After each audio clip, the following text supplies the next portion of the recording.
আমরা যা বললাম সকলকে আমলের তৌফিক দান করেন রব্বুল আলামিন। আল্লাহ আপনার হাবিবের শান ও আজমত আমাদের অন্তরে বৃদ্ধি করে দেন।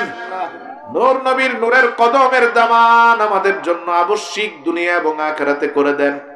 বিনা হিসাবে জান্নাতের তালিকায় দয়া করে আমাদের মতো নাখান্দাদের আপনি যুক্ত করে দেন। কিয়ামতের ময়দানে আল্লাহর হাবিবের নজর মোবারকের আগে দ্রুততার সাথে পড়ার তৌফিক দেন।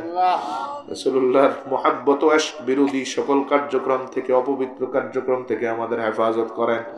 এই জবান দিয়ে এমন কথা বের যাতে না হয় নবী কষ্ট পান।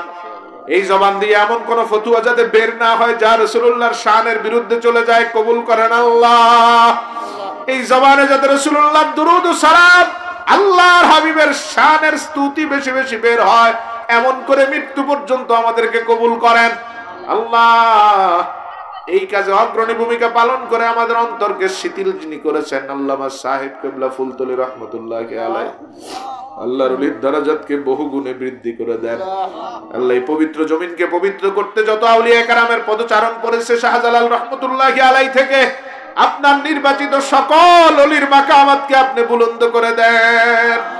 সকল ওলিয়া উলিয়া কেরামের ফয়জ তাওয়াজ্জু আমাদের অন্তরে স্থায়ী করে দেন আল্লাহ।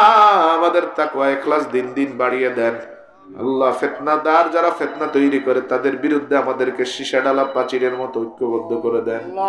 এই মাদ্রাসাকে কবুল করেন। এই মাদ্রাসার যত ছাত্র বের হচ্ছে তাদেরকে মুখলেস বানায় দেন। ছাত্রদের জেহান যাকাত আমলে আদবে আখলাকে বরকত দান করেন রব্বুল আলামিন। এই মাদ্রাসার জায়গাকে সম্প্রসারণ করার মতো কিছু খালেস ব্যক্তির অন্তর হৃদয়ওয়ালা করে দেন আল্লাহ। সুবহান রাব্বিকা রব্বিল ইজ্জাতি আম্মা ইয়াসিফুন ওয়া সালামুন আলাল মুরসালিন আলহামদুলিল্লাহি রাব্বিল আলামিন।